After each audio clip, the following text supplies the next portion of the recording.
Hey everyone, welcome back to the aspirants. कैसे हैं आप सब? I hope you all are doing great. तो एज़ प्रॉमिस्ड कि आपके लिए डिफरेंट वीडियो सीरीज़ लाई जाएंगी फॉर डिफरेंट डिफरेंट एग्ज़ाम्स, और वो भी आपको फ्री कंटेंट हम प्रोवाइड कर देंगे यूट्यूब में। तो उसी सीरीज़ को या फिर उसी एक जो हमने आपके लिए कोर्स लाना है उसको आज हम स्टार्ट करते हैं। तो इस वीडियो लेक्चर से हम स्टार्ट करेंगे इंडियन पॉलिटी। ठीक है, ये हमारी सीरीज़ की फर्स्ट वीडियो रहने वाली है। और इस पॉलिटी के लिए हम बेस क्या लेंगे? एम लक्ष्मीकांत, जिसको कहा जाता है बाइबल। ठीक है, बाइबल फॉर पॉलिटी जो इंडिया में है वो है एम लक्ष्मीकांत, जिन्होंने पॉलिटी लिखी हुई है। और बहुत ही अच्छे से हर चीज़ डिटेल में डिस्कस की गई है इस बुक में। तो हम यही बुक पढ़ेंगे, बिल्कुल बहुत ही अच्छे से हम पढ़ेंगे। अब देखो, आप कहोगे सर ये किसके लिए इंपॉर्टेंट या रेलेवेंट रहने वाला है, तो मैं कहूँगा ये जितने भी लेक्चर्स आएंगे ना, JKSSB, JKPSC, UPSC और जिस भी एग्ज़ाम में अगर इंडियन पॉलिटी पूछी जाती है, उस हर एक एग्ज़ाम के लिए ये वीडियोस बहुत ही इंपॉर्टेंट रहने वाली हैं, बहुत ही यूज़फुल रहने वाली हैं। और अब JKSSB ने भी लेवल बढ़ा लिया है अपना, तो आप देख लीजिएगा, प्रीवियस पेपर देख लीजिएगा एटलीस्ट। चलो सुपरवाइज़र जो पीछे हुआ उसको छोड़ के जो भी लेवल 5-6 से ऊपर की पोस्ट होती है ना, वहाँ पे काफ़ी अच्छे लेवल की पॉलिटी पूछी जाती है। तो आप अगर हमारी वीडियोस में बने रहेंगे तो आप एंड तक देख लीजिएगा आप पॉलिटी में कितना आगे जाएंगे। हम पूरी कोशिश करेंगे आपको बिल्कुल डिटेल में अच्छे से पॉलिटी समझाने की।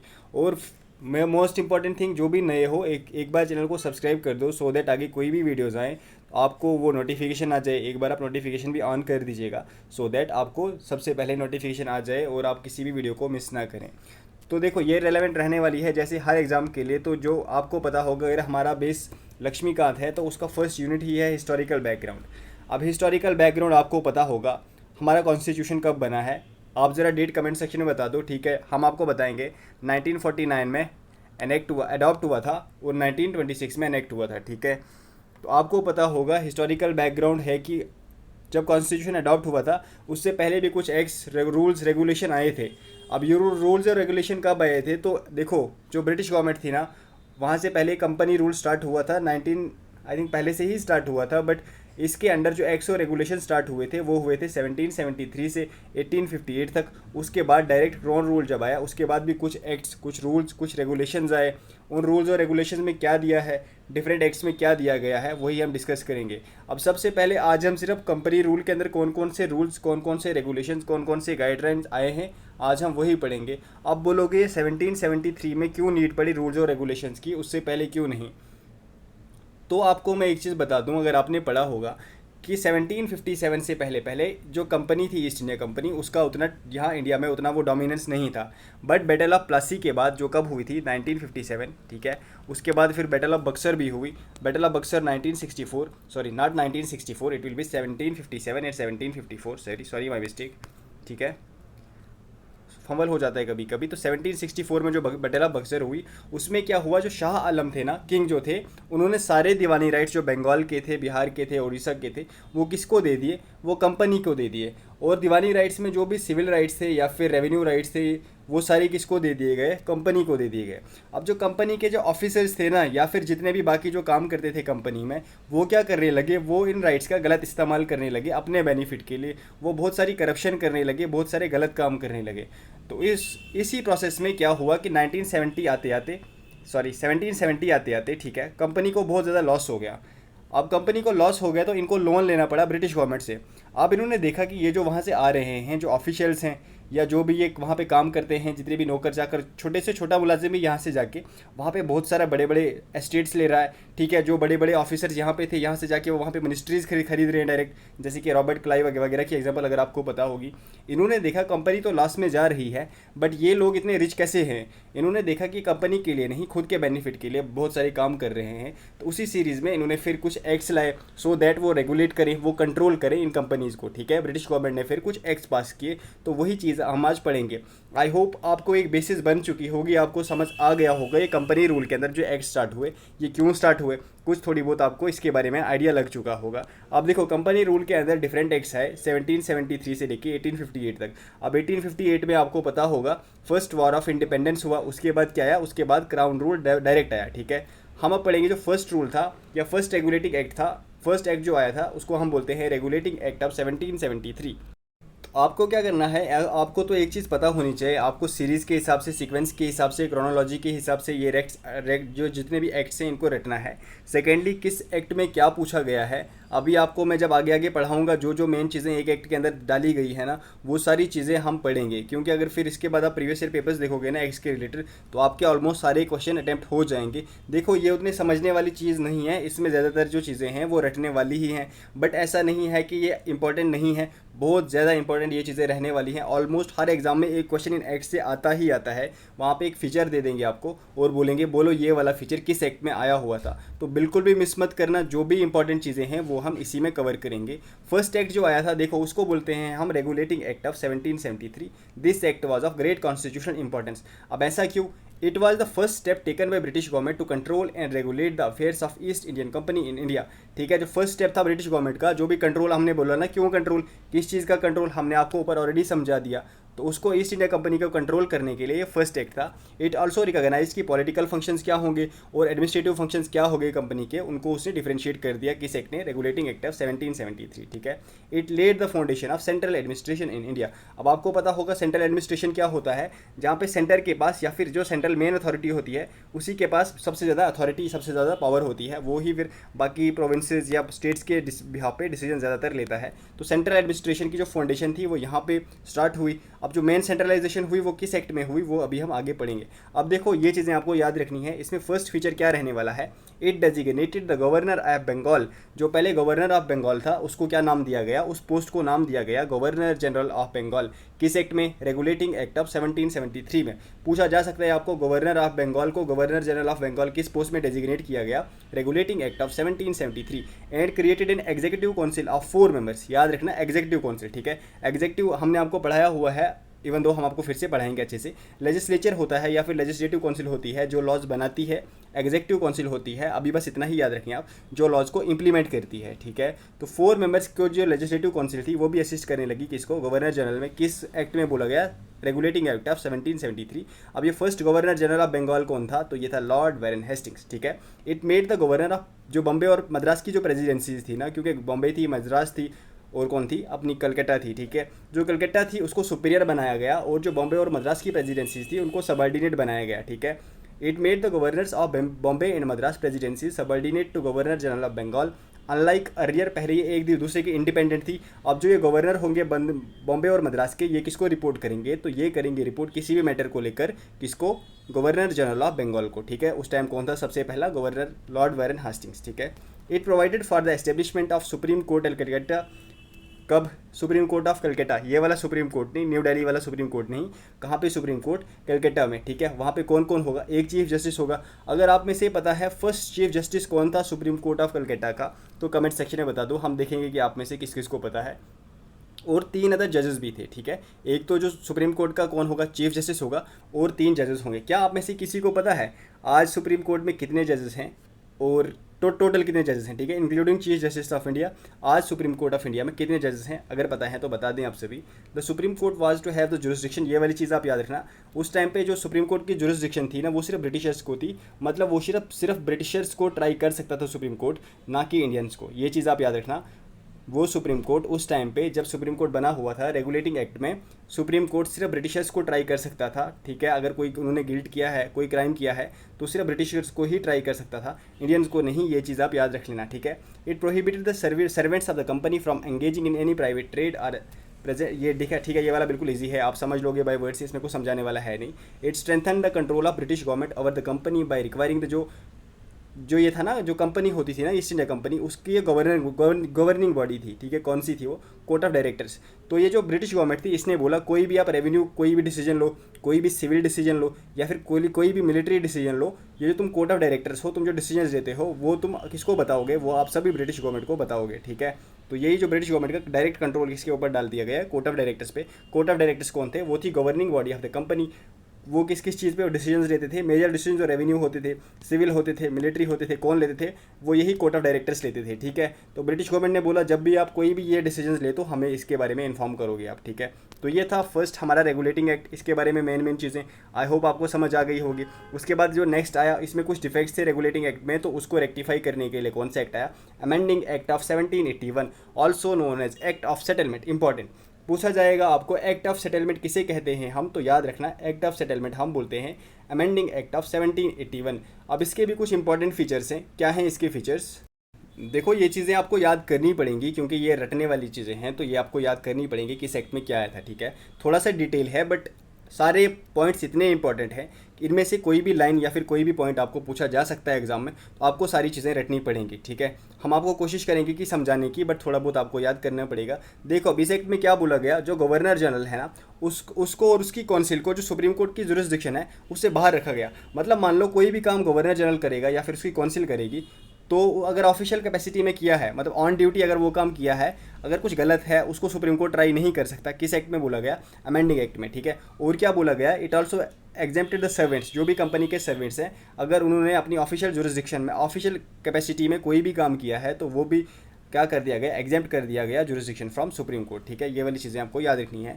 इट एग्जेम्प्टेड द या फिर excluded the revenue matters and the matters arising in the collection of revenue from the jurisdiction of the supreme court. ये वाली चीज़ भी आपको याद रखनी है। अगर आप रेवेन्यू मैटर्स कोई भी है या फिर कोई भी ऐसा काम हो गया, मतलब आपने ज़बरदस्ती किसी से रेवेन्यू ले लिया, किसी से टैक्स वगैरह ज़्यादा ले लिया, किसी को मारा, किसी से ज़बरदस्ती छीना, कुछ भी लिया, तो ये सभी मैटर्स सुप्रीम कोर्ट के जुरिस्डिक्शन में नहीं आएंगे। किस वाले एक्ट में बोला गया, again regulating, sorry, not regulating but amending act of 1781. Then it provided that the supreme court was to have jurisdiction over all the inhabitants of Calcutta.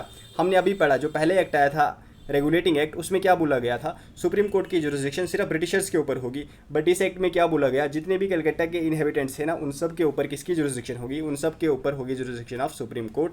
But इसमें एक चीज़ होगी, जो हिंदूज होंगे ना उनको ट्राई किया जाएगा according to Hindus law and Mohammedans were to be tried according to Mohammedan law. ये किसमें बोला गया, अमेंडिंग एक्ट ऑफ 1781, ठीक है।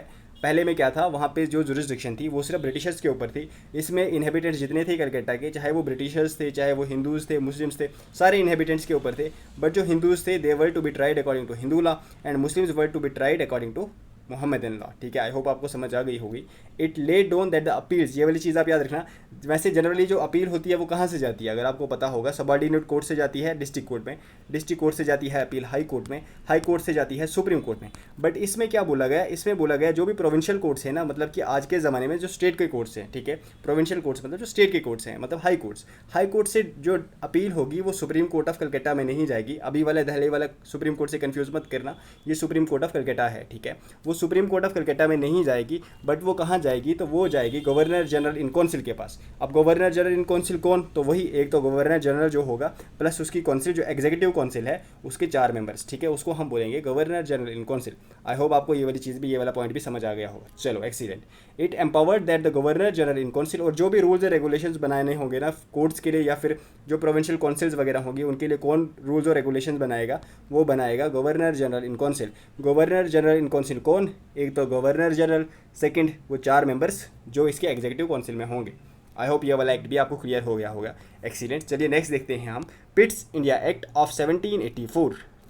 आपको क्वेश्चन पूछा जा सकता है ऐसा कौन सा एक्ट है जिसने डिस्टिंग्विश किया पॉलिटिकल और commercial functions of the company को, आप बोलोगे पिट्स इंडिया एक्ट, ऐसे क्वेश्चन आ सकता है। कौन सा इसने डिस्टिंग्विश किया बिटवीन कमर्शियल फंक्शन क्या रहेगा और पॉलिटिकल फंक्शंस क्या रहेगा कंपनी को, किस एक्ट में ये डिस्टिंग्विश किया गया, ये बोला गया पिट्स इंडिया एक्ट में। इसने डबल गवर्नमेंट वो की, ठीक है। It establish the system of double government. अब डबल गवर्नमेंट कैसे, देखो, it allowed court of directors to manage the commercial affairs. हमने ऊपर पढ़ा ना, वो कोर्ट ऑफ डायरेक्टर्स थे जो सिविल पॉलिटिकल कुछ जो मैटर्स थे, देखो यहाँ पे अभी हमने पढ़ा, एक सेकेंड, हमने आपको अभी बताया यहाँ पे, देखो ये जो भी रेवेन्यू सिविल मिलिट्री अफेयर्स थे ये कौन कंट्रोल करता है, ये करता है कोर्ट ऑफ डायरेक्टर्स, ठीक है। तो देखो यहाँ पे क्या बोला गया, जो कोर्ट ऑफ डायरेक्टर है, कहाँ गया, कोर्ट ऑफ डायरेक्टर है, ये मैनेज करेगा कोई भी कमर्शियल ट्रेड वगैरह रिलेटेड जो भी वो बिजनेस है ना, वो सब कौन मैनेज करेगा, वो करेगा court of directors. But it created a new body, कौन सी बॉडी, बोर्ड ऑफ कंट्रोल।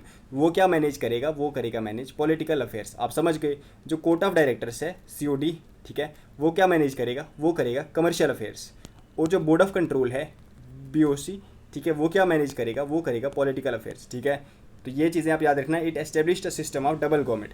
किस एक्ट में ये बोला गया, ये बोला गया पिट्स इंडिया एक्ट ऑफ 1784। किस में बोला गया, पिट्स India act of 1784, system of double government. Double government में क्या था, कोर्ट ऑफ डायरेक्टर्स जो थे वो मैनेज करेंगे कमर्शियल अफेयर्स और जो बोर्ड ऑफ कंट्रोल हैं वो मैनेज करेंगे पॉलिटिकल अफेयर्स। ये चीज़ें आप याद रख लीजिएगा, ठीक है। न्यू बोर्ड कब बना और जो बोर्ड ऑफ कंट्रोल है ये किस एक्ट में बना, ये भी बता सकते हैं, आपको पूछ सकते हैं बोर्ड ऑफ कंट्रोल किस एक्ट की वजह से बना, तो ये बना पिट्स India act 1784।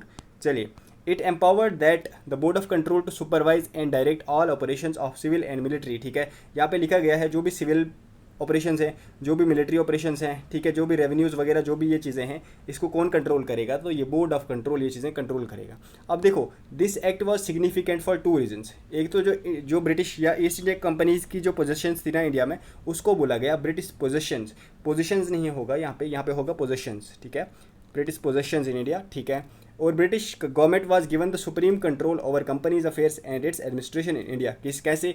By creating board of control, ठीक है। चलिए, उसके बाद आया एक्ट ऑफ 1786। कुछ ज़्यादा खास नहीं है, बस एक चीज़ याद रखना, लॉर्ड कॉर्नवालिस को कब बनाया गया गवर्नर जनरल? 1786 में, ठीक है। उसने दो डिमांड्स रखी, एक तो जो इसका काउंसिल है ना, एक तो गवर्नर जनरल आएगा प्लस जो काउंसिल 4 बंदे हैं, ठीक है। मतलब मान लो कोई डिसीजन हुआ, अब उस डिसीजन को ओवरराइड करने की पावर इसने बोला कि वो मुझे मिलनी चाहिए, ठीक है। अगर इसके हक में फैसला ना भी है, मैं उसको ओवरराइड करके कुछ और डिसीजन दे सकता हूँ, इसने ये डिमांड रखी। और सेकंड बोला, जो कमांडर इन चीफ है, मतलब जो आर्मी वगैरह है, ठीक है, जो भी फोर्सेस हैं, उसका कमांडर मुझे बनाया जाए तो मैं एक्सेप्ट करूँगा ये वाली पोस्ट, गवर्नर जनरल की पोस्ट। तो इसीलिए फिर एक्ट आया 1786 में, जिसमें क्या बोला गया, दोनों प्रोविजंस बना के लॉर्ड कॉर्नवालिस को दोनों ये पावर्स दे दी गई, ठीक है। उसके बाद आया फिर चार्टर एक्ट ऑफ 1973।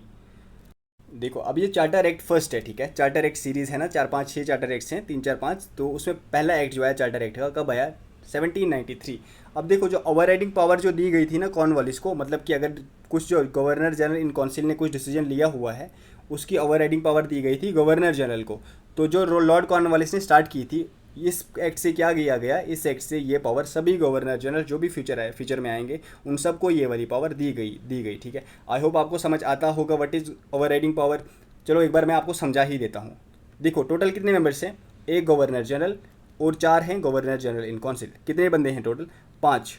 मतलब मान लो अब किसी जगह पे इन्होंने वो करना है, कब्जा करना है, ठीक है, ऑक्यूपाई करना है, या फिर कोई वार करनी है, ठीक है। मतलब मान लो ये 5 बंदे डिसीजन ले रहे हैं, गवर्नर जनरल ने डिसीजन दे दिया नहीं लेना है, यहाँ से भी एक और बंदे ने दे दिया डिसीजन नहीं लेना है, ठीक है। डिसीजन कैसे होता है? मेजॉरिटी होता है ना। बट जो बाकी 3 बंदे हैं, इन्होंने बोला कि नहीं, हमें वो नहीं करना है, हमें मतलब वार करना है। इन दो ने बोला नहीं करना है, इन्होंने बोला करना है। अब देखो, एक डिसीजन आ गया, बट ओवरराइड पावर ये मतलब होता है कि जो गवर्नर जनरल है वो अकेला बोलेगा कि नहीं हम करेंगे, तो मतलब फिर करेंगे, ठीक है। गवर्नर जनरल अकेला फिर क्या कर सकता है? इस डिसीजन को रिवर्स कर सकता है, ठीक है। अगर हाँ मैं उन्होंने दिया होगा मेजॉरिटी ने कि ना कर सकता है, अगर मेजॉरिटी ने ना में कोई डिसीजन दिया गया हो तो इसको हाँ में कर सकता है। आई होप आपको सिंपल वर्ड्स में समझ आ गई होगी। It gave the governor general more powers and control over the government of the subordinate presidencies of Bombay and Madras, ठीक है। बॉम्बे और मद्रास को और वीक किया गया, और गवर्नर जनरल ऑफ बंगाल जो था उसको और स्ट्रॉन्ग, और उस प्रेसिडेंसी को और स्ट्रॉन्ग किया गया। It extended the trade monopoly of company in India for another period of 20 years. जो ट्रेड मोनोपोली थी कंपनी की, उसको 20 ईयर्स के लिए और एक्सटेंड किया गया। आपको पता होगा कि जो ईस्ट इंडिया कंपनी थी उसको मोनोपोली मिली थी कि आप अकेले ट्रेड कर सकते हो इंडिया में, ठीक है। It provided that the commander in chief was not, देखो जो कमांडर इन चीफ क्या था, लॉर्ड कॉर्नवालिस ने बोला था कि मुझे कमांडर इन चीफ बना दो, ठीक है। बट और दूसरा उसने बोला था कि क्या, ओवरराइडिंग पावर तो दे दी गई, बट जो ये कमांडर इन चीफ था इसको बोला कि ये गवर्नर जनरल काउंसिल का मेंबर नहीं होना चाहिए, अनलेस अगर उसको अपॉइंट किया गया तो ही होना चाहिए, अदरवाइज वो नहीं होना चाहिए। ये चीज़ आप याद रखना।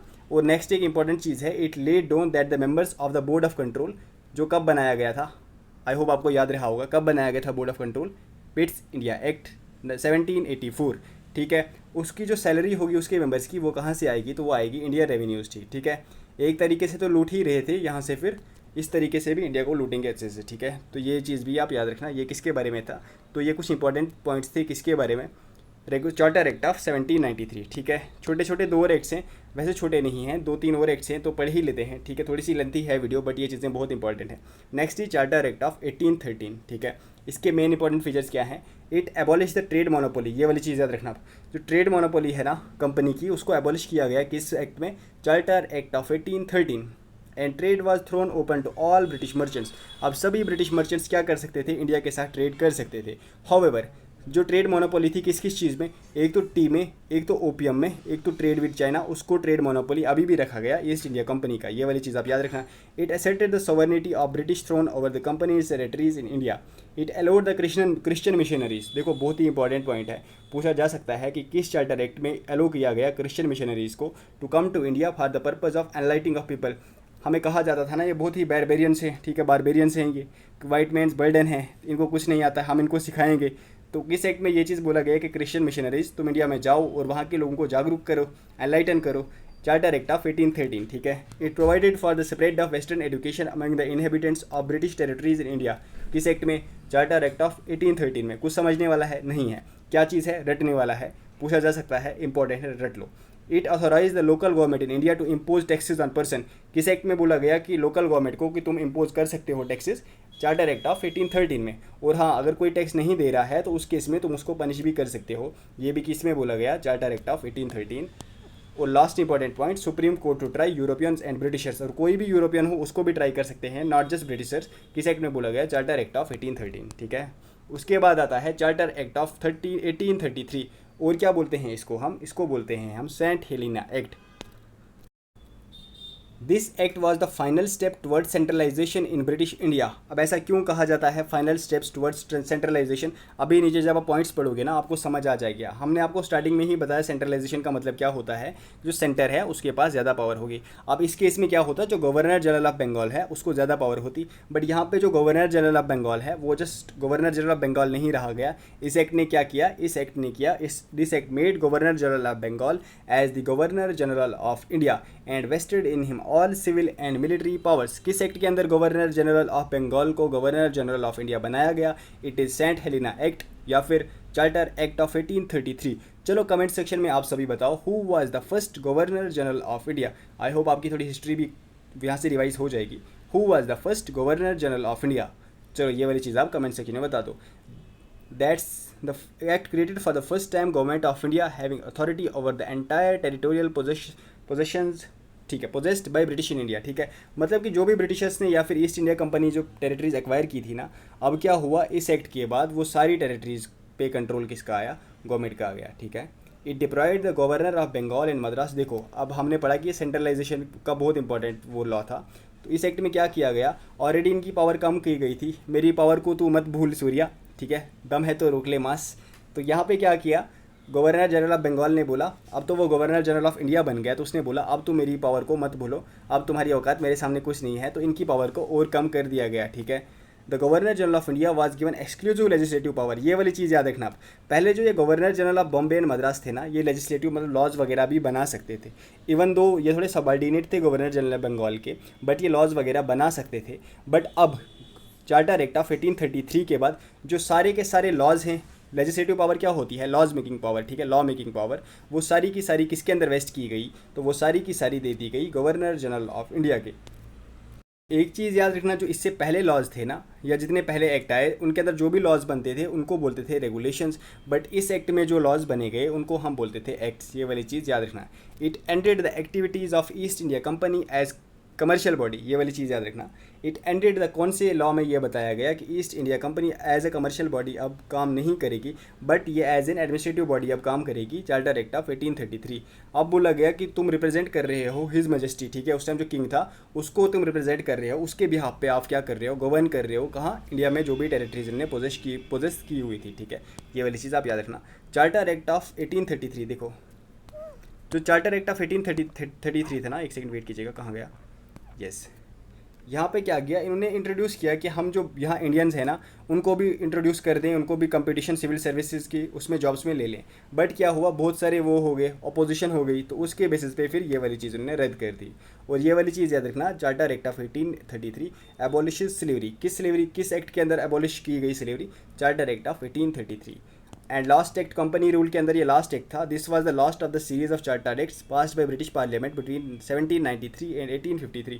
It was a significant constitutional landmark. अब देखो इसमें क्या क्या किया गया। It separated for the first time legislative and executive. अभी तक हमने पढ़ा ना कि कैसे गवर्नर जनरल इन काउंसिल था, उसके कितने बंदे थे?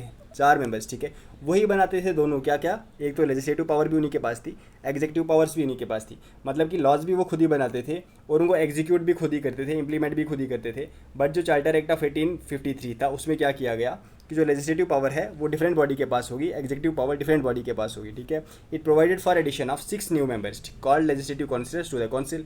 इन other words, it established a separate governor general legislative council which came to be known as Indian legislative council. अब क्या हुआ?